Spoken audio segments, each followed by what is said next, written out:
Agibot a lancé une toute nouvelle vague de robots humanoïdes et de modèles d'IA conçus pour un déploiement réel. Des chercheurs ont créé un muscle artificiel capable de se remodeler et de se régénérer après des dommages. À Pékin, des robots humanoïdes ont couru un semi-marathon à une allure plus rapide que celle du record du monde humain, et le cerveau robotique Pi 0,7 accomplit déjà des tâches non prévues lors de son entraînement. Ce domaine évolue très vite et certaines nouveautés sont vraiment folles. Alors commençons par Agibot.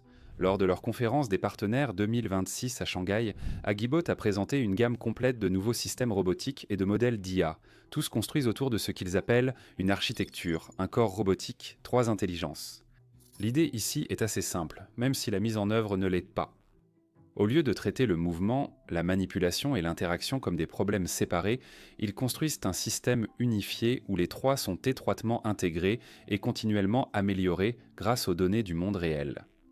C'est important car la robotique est longtemps restée limitée à démontrer des capacités impressionnantes, alors que déployer des robots à grande échelle dans des environnements réels restait un défi distinct. Agibo essaie clairement de combler cet écart. Parmi les plateformes présentées, l'humanoïde A3 est l'une des plus intéressantes.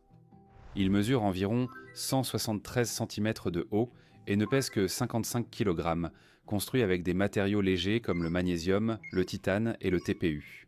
Le rapport puissance-poids est de 0,218 kW par kg, ce qui est assez élevé pour un appareil conçu pour fonctionner jusqu'à 10 heures d'affilée. Il permet aussi un échange de batterie en 10 secondes, un détail important lors des déploiements réels ou les temps d'arrêt posant un problème. Ce robot se distingue non seulement par son matériel. Il est conçu pour des systèmes multi-robots coordonnés utilisant le positionnement à bande ultra large afin de synchroniser jusqu'à 100 robots simultanément avec une précision au centimètre. Donc vous ne regardez pas seulement un seul humanoïde accomplir des tâches, vous observez des flottes capables de se coordonner en temps réel. Ils l'ont également doté de fonctionnalités d'interaction, comme des réseaux de microphones directionnels complets et des capteurs tactiles au niveau des épaules. Ce qui suggère que cet appareil est destiné à des environnements comme le commerce de détail, l'éducation et le divertissement, où l'interaction humaine fait partie du travail. Ensuite, il y a le G2 qui est un système très différent. Celui-ci est davantage axé sur la collaboration entre l'humain et le robot. C'est un manipulateur mobile compact avec un seul bras, 7 degrés de liberté, une capacité de charge d'environ 3 kg et une portée d'environ 750 à 800 mm. Il peut se déplacer à des vitesses d'au moins 1,5 m par seconde et fonctionner dans des espaces de moins de 800 mm de large avec un rayon de braquage nul. Cela peut ressembler à une fiche technique, mais l'idée principale ici est qu'il était conçu pour travailler aux côtés des humains, plutôt que de les remplacer. Il peut accomplir des tâches structurées dans le commerce de détail, la logistique, l'hôtellerie et l'industrie légère, tout en collectant des données pendant son activité. C'est important car traditionnellement, la collecte de données et l'exécution des tâches étaient des processus séparés. Ici, ils sont combinés en une seule boucle continue. Donc chaque fois que le robot fait quelque chose, il apprend aussi. Ensuite, vous avez l'Omniand 3 Ultra T qui est probablement l'un des composants les plus complexes techniquement de toute cette gamme. C'est une main robotique très habile avec plus de 22 degrés de liberté plus 3 supplémentaires au niveau du poignet. Elle utilise un système à tendons, pèse environ 500 grammes et possède un rapport charge-poids de 10 pour 1. Elle comprend également une détection tactile tridimensionnelle sur toute la main et une caméra intégrée dans la paume avec un temps de réponse inférieur à 0,3 secondes. C'est le genre de matériel qui commence à combler l'écart entre la manipulation robotique et la dextérité humaine. Et à côté, ils ont présenté des variantes comme la pince OmniPicker 3 qui peut appliquer une force de 140 Newton et est conçue pour 1 million de cycles, ainsi que l'Omniand 3 Lite pour des environnements plus difficiles. Et si tout cela va là où cela semble aller, alors le véritable avantage n'est pas seulement de regarder cela se produire, c'est de savoir comment utiliser réellement l'IA pendant que le changement en est encore assez. L'IA automatise la création de contenu, la recherche et des flux de travail entiers, mais beaucoup investissent encore manuellement. Ils surveillent l'actualité, suivent les tendances et décident rapidement. Et cela aide à expliquer pourquoi des études montrent que 66% des investisseurs regrettent au moins une décision d'investissement. C'est pourquoi Mintos a attiré mon attention. Cela vous offre une façon différente d'investir avec Mintos. Au lieu d'essayer de prédire ce qu'une action pourrait faire ensuite, vous pouvez investir dans des prêts et toucher des intérêts. Le rendement est fixé à l'avance, les paiements pouvant être quotidiens. En tant que revenu passif, vous pouvez filtrer par rendement, risque, horizon temporel, pays et devise. Pour une configuration plus automatisée, Mintos propose aussi des portefeuilles automatisés. Le taux d'intérêt moyen actuel sur les prêts est de presque 11%, ce qui est vraiment élevé pour un revenu passif. Mintos est en activité depuis 2014, compte plus de 600 000 utilisateurs et est réglementé dans l'UE sous MiFID. Actuellement, en venant via notre chaîne, recevez jusqu'à 500 € de bonus pour un investissement d'au moins 500 €. Cliquez sur le lien en description ou scannez le QR code. Des rendements stables, pas de surprise et en plus un bonus. Ne ratez pas cette occasion et bonne chance. Très bien, revenons à la vidéo. Maintenant, du côté de la mobilité, il y a le D2 Max, qu'ils décrivent comme le premier robot quadrupède autonome tout-terrain de niveau 3. Cet appareil est conçu pour des scénarios critiques comme l'inspection, la sécurité, l'intervention d'urgence, l'agriculture et la logistique. Le changement clé ici, c'est l'autonomie. Au lieu d'être télécommandé, il agit comme un système intelligent qui se déplace et accomplit des tâches de façon autonome. Et puis il y a quelque chose qui pourrait être encore plus important à long terme, c'est le système MiGo.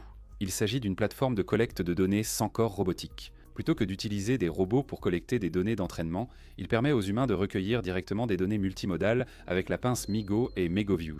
Ces données incluent la vision, le mouvement et les entrées tactiles, toutes synchronisées et traitées via leur moteur MiGo. Donc en gros, il dissocie la génération de données du matériel robotique, ce qui réduit considérablement les coûts et augmente la capacité à passer à l'échelle. Et tout ce matériel est associé à 8 modèles d'IA fondamentaux qui alimentent les 3 couches d'intelligence. Pour la locomotion, des modèles comme BFM permettent aux robots d'imiter les mouvements humains à partir d'une simple démonstration ou d'une courte vidéo, même dans des environnements bruyants. Et puis GCFM qui peut prendre des entrées comme du texte, de l'audio ou de la vidéo et les convertir en mouvements adaptés au contexte en temps réel. Côté manipulation, ils ont introduit des choses comme Go2, qui utilise ce qu'on appelle Action Chain of Thought pour planifier et exécuter des tâches longues, et GE2 qui crée des environnements virtuels interactifs pour tester des stratégies. Il y a aussi Genisim 3.0 qui peut générer des jumeaux numériques d'environnement réel à partir du langage naturel, et SOP qui permet aux flottes de robots d'apprendre en continu à partir de leur déploiement dans le monde réel. Et puis pour l'interaction, il y a Wida Omni, qui est un modèle multimodal combinant la vision, l'audio, le langage et l'action, pour permettre une communication homme-robot plus naturelle. Donc quand on prend du recul, ce que Agibot construit ici, ce n'est pas juste un robot. C'est tout un écosystème comprenant des systèmes d'exploitation comme LinkUOS, des systèmes de personnalité et de mémoire comme LinkSol, des outils de comportement sans code comme LinkCraft et toute une chaîne de développement via GeniStudio. Donc chaque fois que le robot fait quelque chose, il apprend aussi. Ensuite, il y a l'Omniand 3 Ultra T qui est probablement l'un des composants les plus techniquement complexes de toute cette gamme. C'est une main robotique très agile avec plus de 22 degrés de liberté, plus 3 supplémentaires au niveau du poignet. Elle utilise un système à tendons, pèse environ 500 grammes et possède un rapport charge-poids de 10:1. Elle comprend également une détection tactile tridimensionnelle sur toute la main et une caméra intégrée dans la paume avec un temps de réponse inférieur à 0,3 secondes. C'est le genre de matériel qui commence à combler l'écart entre la manipulation robotique et la dextérité humaine.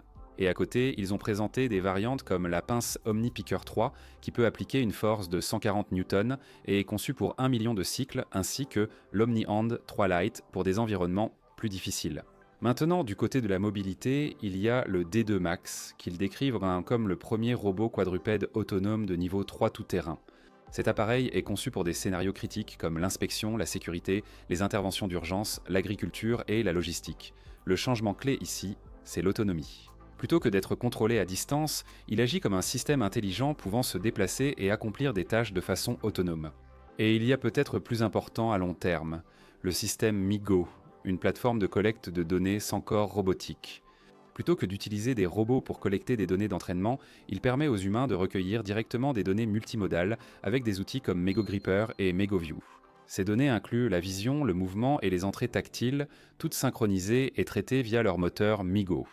Donc, en gros, il dissocie la génération de données du matériel robotique, ce qui réduit considérablement les coûts et augmente l'évolutivité. Et tout ce matériel est associé à 8 modèles d'IA fondamentaux, qui alimentent les 3 couches d'intelligence. Côté locomotion, vous avez des modèles comme BFM, qui permettent aux robots d'imiter les mouvements humains à partir d'une seule démonstration, ou d'une courte vidéo, même dans des environnements bruyants. Et puis GCFM, qui peut prendre des entrées comme du texte, de l'audio ou de la vidéo, et les convertir en mouvements contextuels en temps réel. Côté manipulation, ils ont introduit des choses comme Go2, qui utilise ce qu'on appelle le raisonnement en chaîne orienté action pour planifier et exécuter des tâches longues, et GE2, qui crée des environnements virtuels interactifs pour tester des stratégies. Il y a aussi Genisym 3.0 qui peut générer des jumeaux numériques d'environnements réels à partir du langage naturel, et SOP qui permet aux flottes de robots d'apprendre en continu à partir de leur déploiement dans le monde réel. Et puis, pour l'interaction, il y a Wida Omni, qui est un modèle multimodal combinant la vision, l'audio, le langage et l'action, afin de permettre une communication homme-robot plus naturelle.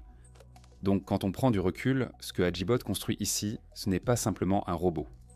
C'est tout un écosystème, comprenant des systèmes d'exploitation comme LinkUOS, des systèmes de personnalité et de mémoire comme LinkSol, des outils de comportement sans code comme LinkCraft, et toute une chaîne de développement via Genie Studio. Et ils déploient déjà des centaines de robots sur des projets réels. Parallèlement, des chercheurs de l'Université nationale de Séoul ont développé une innovation qui pourrait transformer en profondeur la façon dont les robots sont construits au niveau des matériaux. Ils ont créé un nouveau type de muscle artificiel en utilisant un actionneur élastomère diélectrique combiné à un matériau ferrofluide à transition de phase.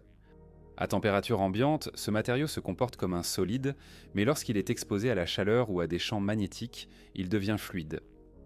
Et cela permet de remodeler la structure interne des électrodes de l'actionneur, même après qu'il ait déjà été construit. C'est un grand changement, car les actionneurs traditionnels sont fixes et, une fois fabriqués, ne réalisent qu'un seul type de mouvement. Ce nouveau système peut en fait se reconfigurer en temps réel. Les électrodes à l'intérieur peuvent se diviser, fusionner et se déplacer en 3 dimensions pendant que l'appareil fonctionne.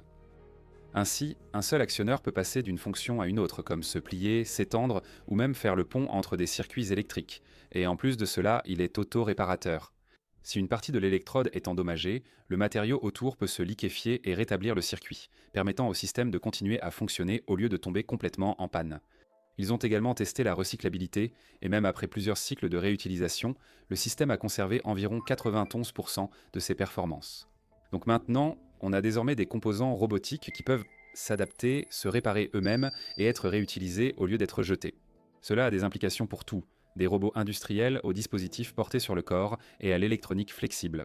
Ensuite, vous avez un autre signal qui vient de Chine, et celui-ci est plus visible. Lors du semi-marathon de Pékin, des robots humanoïdes n'ont pas seulement participé, ils ont en fait surpassé les coureurs humains. L'année dernière, le meilleur robot a terminé la course en environ 2 heures et 40 minutes, ce qui était loin des performances humaines. Cette année, les choses ont changé de façon spectaculaire.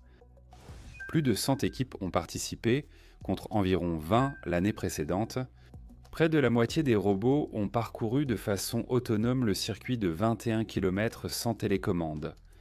Les meilleurs participants n'ont pas seulement légèrement progressé, ils ont battu des chronos de niveau record du monde chez les humains.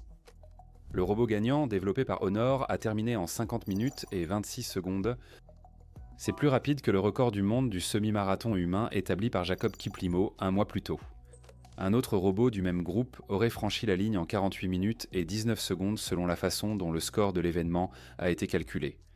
Ces robots ont été conçus avec des caractéristiques telles que de longues jambes, d'environ 90 à 95 cm pour imiter la biomécanique des humains d'élite, ainsi que des systèmes de refroidissement liquide adaptés de la technologie des smartphones. Et même si la course elle-même peut sembler être une application de niche, les améliorations sous-jacentes se traduisent par une meilleure fiabilité structurelle, une gestion thermique optimisée et un meilleur contrôle du mouvement, autant d'éléments importants dans les environnements industriels. La Chine investit massivement, soutenue par le gouvernement, dans ce secteur avec des investissements dans les infrastructures et des démonstrations publiques, notamment lors d'événements comme le Gala du Nouvel An lunaire, où des robots humanoïdes exécutent dans des routines d'arts martiaux. Bien qu'il existe encore un écart entre ces démonstrations et un déploiement industriel réel, surtout en ce qui concerne la dextérité, la perception et la gestion d'environnements complexes. Et c'est là qu'intervient le dernier élément. Une start-up appelée Physical Intelligence vient de présenter un modèle appelé Pi 0,7 qui commence à ressembler à une première version d'un cerveau de robot à usage général. Plutôt que de former les robots à chaque tâche séparément, ce modèle utilise un mélange de données issues de robots variés, de démonstrations humaines et d'interactions autonomes. Il utilise des instructions multimodales, ce qui signifie qu'il peut recevoir simultanément des instructions textuelles, des entrées visuelles et des paramètres contextuels. Ce qui est intéressant, c'est qu'il montre les premiers signes de ce qu'on appelle la généralisation compositionnelle. Cela signifie essentiellement qu'il peut prendre des compétences qu'il a déjà apprises et les recombiner pour résoudre de nouveaux problèmes qu'il n'a jamais rencontrés auparavant. Ainsi, il n'a pas besoin d'un nouveau jeu de données pour chaque tâche, il s'adapte. Lors des tests, il a été capable de faire des choses comme utiliser des appareils de cuisine inconnus ou effectuer des tâches comme plier le linge sans avoir de données d'entraînement spécifiques pour ces actions précises. Et avec des instructions plus structurées, comme des consignes étape par étape ou des sous-objectifs visuels, ses performances se sont encore améliorées. Il généralise mieux que les systèmes Provence précédents d'un robot et d'un environnement à l'autre, suggérant que nous avançons vers des modèles capables de transférer des connaissances et non limités à des matériels spécifiques. Des limites persistent. Il requiert des instructions détaillées pour les tâches complexes en plusieurs étapes, et l'absence de référentiel standardisé rend la validation indépendante incertaine. Même si la direction est claire, le domaine privilégie désormais des systèmes qui apprennent une fois et appliquent dans ces connaissances à diverses situations, plutôt que de créer des modèles distincts pour chaque tâche. Et quand on relie cela à tout le reste, des systèmes de déploiement full stack d'Agibot aux muscles artificiels autoréparateurs et aux robots qui surpassent les humains dans les tâches physiques, cela commence à dessiner une trajectoire assez claire. Les robots deviennent plus performants physiquement, plus adaptables au niveau des matériaux et plus polyvalents sur le plan de l'intelligence. Ces trois niveaux commencent à s'aligner simultanément. Si vous souhaitez plus de contenu sur la science, l'espace et les technologies, nous avons lancé une chaîne dédiée. Les liens sont dans la description. Allez voir, c'est tout pour cette vidéo. Si vous suivez la robotique, vous voyez où cela mène. Dites-moi ce que vous en pensez. Merci et à la prochaine vidéo.